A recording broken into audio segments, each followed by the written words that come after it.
Halo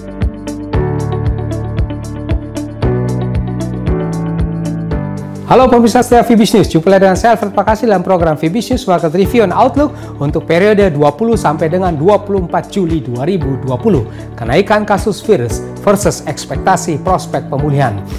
Ya, pasar investasi pada minggu lalu diwarnai dengan sejumlah isu, diantaranya kekhawatiran investor atas menanjaknya kasus infeksi baru virus corona di Amerika Serikat dan beberapa negara lainnya.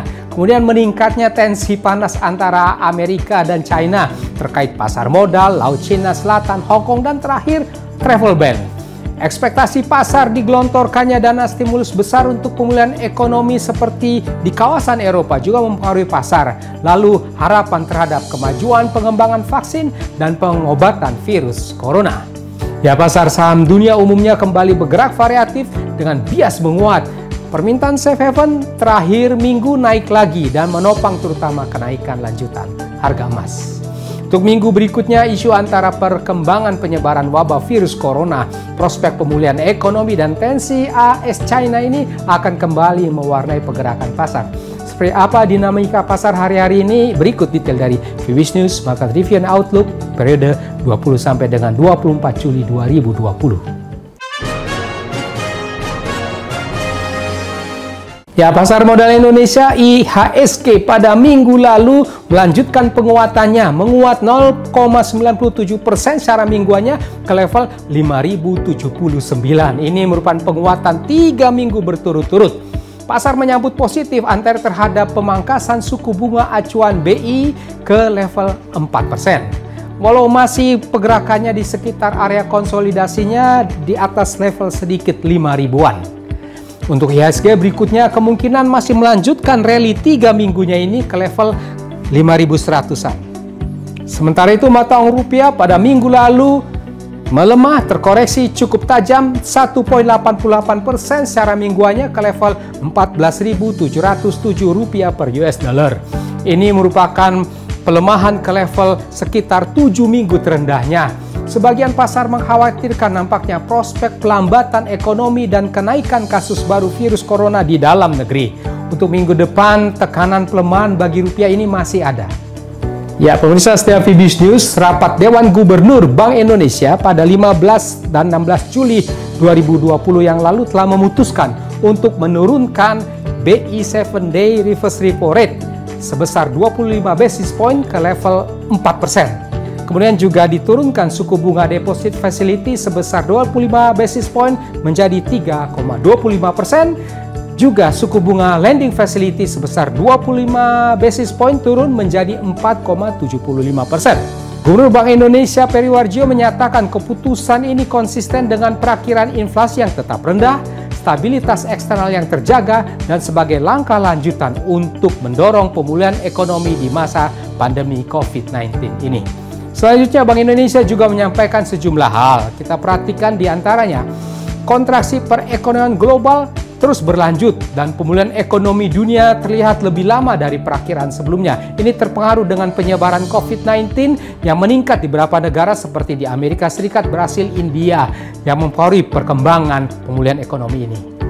Pertumbuhan ekonomi nasional pada triwulan 2 tahun 2020 ini diperkirakan mengalami kontraksi dengan level terendahnya pada bulan Mei 2020. Perkembangan ini dipengaruhi oleh kontraksi ekonomi domestik pada April sampai Mei.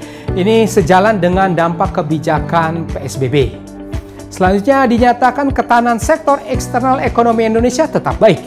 Defisit transaksi berjalan triwulan 2 2020 diperkirakan tetap rendah, dipengaruhi dengan membaiknya neraca perdagangan. Sementara itu nilai tukar rupiah tetap terkendali sesuai dengan fundamentalnya. Rupiah secara point to point pada triwulan 2 ini mengalami apresiasi 14,2%, dipengaruhi aliran masuk modal asing yang cukup besar pada bulan Mei dan Juni 2020.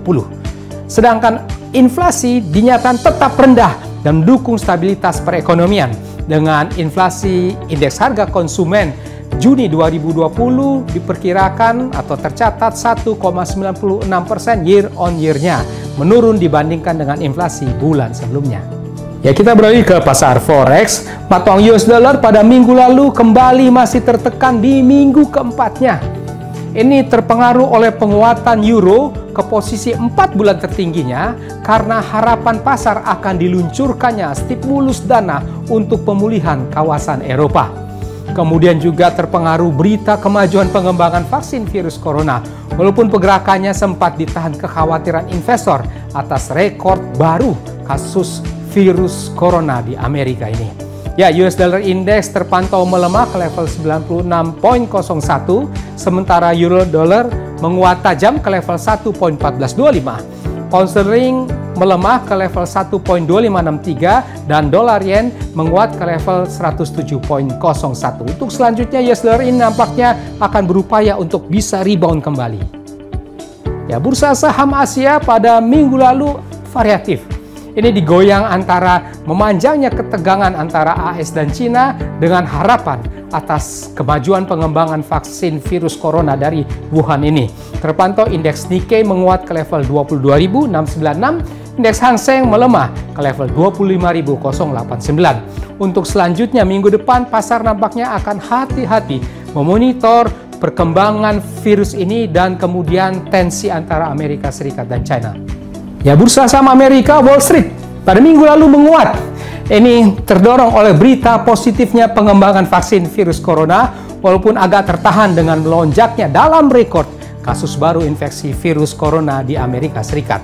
Terpantau indeks Dow Jones Industrial Average menguat ke level 26.671, sementara indeks S&P 500 menguat ke level 3.223. Ya, sekarang pasar emas dunia spot gold pada minggu lalu melanjutkan penguatannya ke level 1.810 US dollar per troy ounce-nya. Ini didorong oleh meningkatnya dalam rekor kasus infeksi baru virus corona di Amerika dan juga terdongkrak oleh pelemahan US dollar di pasar. Minggu depan kemungkinan spot gold ini masih punya peluang untuk lanjut menguat.